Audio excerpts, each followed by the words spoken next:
হাত দিয়ে তুলে দেখাচ্ছি বটে, কোনো রকম হাতের স্পর্শ ছাড়াই মাত্র 5-7 মিনিটে এত সুন্দর মাখন তুলে নিতে পেরেছি। তো দেখুন কত সুন্দর হয়েছে মাখনটা। এই তীব্র গরমেও যে এত সুন্দর মাখন তোলা যায়, তাও আবার 5-7 মিনিটের মধ্যে। একদম 100% খাঁটি বিশুদ্ধ ঘি।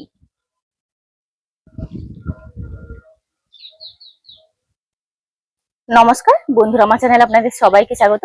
আমি অনেক রকমের ঘি বানানোর পদ্ধতি আপনাদের সঙ্গে শেয়ার করেছি।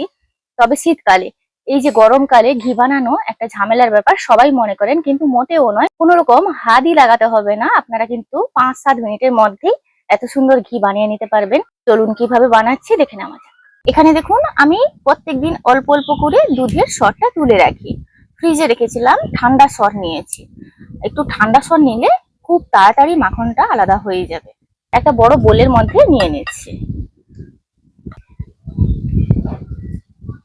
একটা বোলের মধ্যে আমি নিয়ে নিয়েছি। তো একটা হ্যান্ড হুইস্ক নিয়েছি। শুধু হ্যান্ড হুইস্কটা দিয়ে খুব ভালোভাবে সরটা ফেটিয়ে নেব।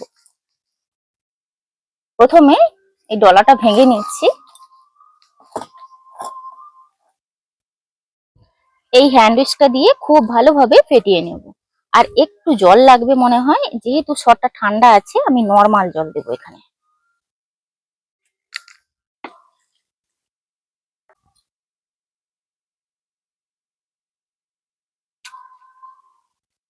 ফ্রিজে থাকার কারণে এই সরটা কিন্তু জমাট বেঁধে গেছে। হ্যান্ড হুইস্কটা দিয়ে জাস্ট 1 মিনিট মতনও ফেটাতে লাগবে না। দেখুন সরটা কিন্তু এইভাবে জমাট বাঁধতে শুরু করবে। যেহেতু ঠান্ডা সর আছে, তো তার কারণে সরটা জমাট বাঁধতে কয়েক সেকেন্ড সময় লাগবে। দেখুন সরটা কিন্তু কয়েক সেকেন্ড বাদে এইভাবে জমাট বেঁধে গেছে। এই অবস্থায় জল দিয়ে দেবো।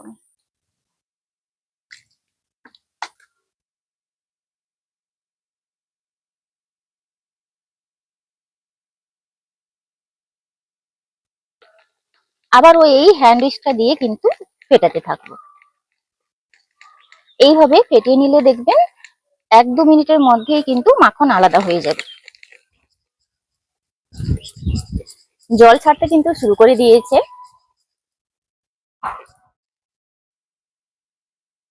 এইভাবে হ্যান্ড হুইস্কটা দিয়ে কিছুক্ষণ ঘোরালেই কিন্তু খুব সুন্দরভাবে জল ছেড়ে যাবে, মানে বাটার মিল্কটা আলাদা হয়ে যাবে আর মাখনটা আলাদা হয়ে যাবে।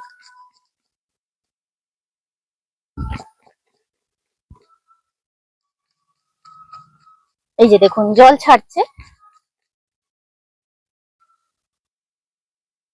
তো আপনারা দেখতেই পাচ্ছেন, দেখুন পুরো বাটার মিল্কটা আলাদা হয়ে গেছে। দেখুন এবার আমি ঠান্ডা জল দিয়ে দেব। দেখুন এইভাবে কিন্তু পুরোপুরি মাখন আলাদা হয়ে গেছে। তো আপনারা দেখতেই পাচ্ছেন, এটা কিন্তু পুরো সলিড মাখন। এই যে দিয়ে দিচ্ছি ফ্রিজের ঠান্ডা জল।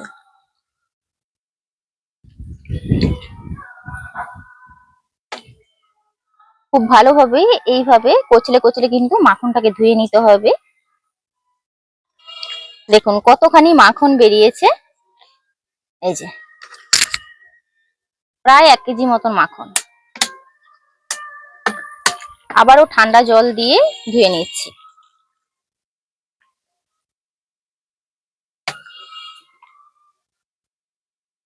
পরিষ্কার জল দিয়ে কিন্তু 3-4 বার করে ধুয়ে নেওয়াটা খুব জরুরি। কারণ কি, এই মাখনটা যখন আমি কড়াইতে দেব ঘি বানানোর জন্য, তখন কিন্তু নিচে ছোবড়া খুবই কম বেরোবে না বলতে গেলে। মাখনটাকে আমি 3-4 বার করে ধুয়ে নিয়েছি। অনেকখানি মাখন হয়েছে। বাইরের টেম্পারেচার এতটাই মানে বেশি, মাখন কিন্তু গলে যাচ্ছে। কড়াইতে দিয়ে দেব।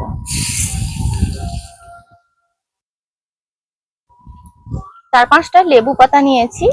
এতে করে কিন্তু ঘিয়ের ঘ্রাণটা খুব সুন্দর আসে। আমি কিন্তু সাধারণত লেবু পাতা দিতাম না।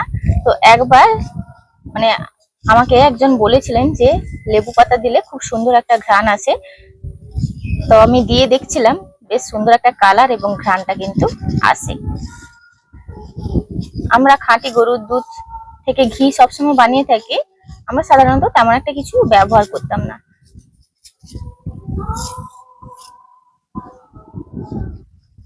জালটাকে মিডিয়ামে রেখে কিন্তু এই ঘিটাকে জাল করছি। আর কালার দেখুন, একদম বিশুদ্ধ খাঁটি ঘি।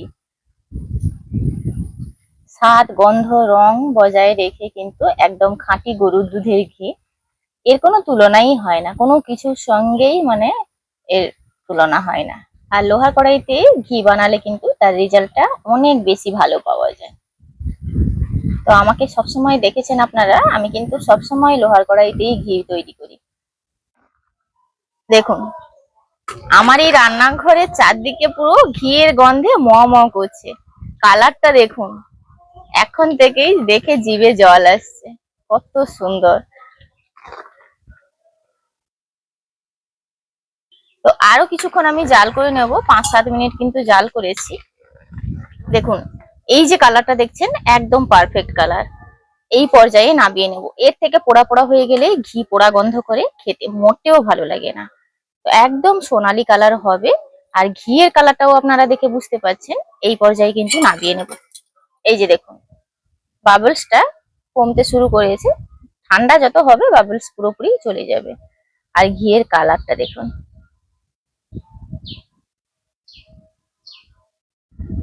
এবার একটা পাত্রে ঢেলে নিয়েছি।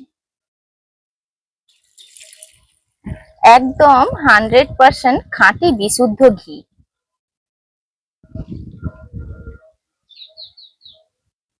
দেখুন, ঘিয়ের কালারটা কতটা সুন্দর এসছে।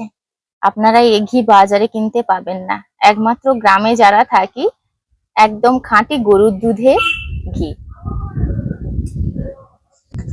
এই যে দেখুন, কড়াইয়ের তলানিতে এইটুকুনো ছোবড়া অংশ বেরিয়েছে।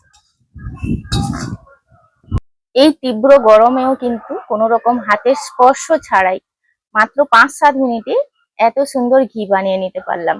আজকের ভিডিওটি এখানেই শেষ করছি। ভালো লাগলে লাইক, শেয়ার, কমেন্ট করতে ভুলবেন না। আপনারা সবাই ভালো থাকবেন, সুস্থ থাকবেন, সাবধানে থাকবেন।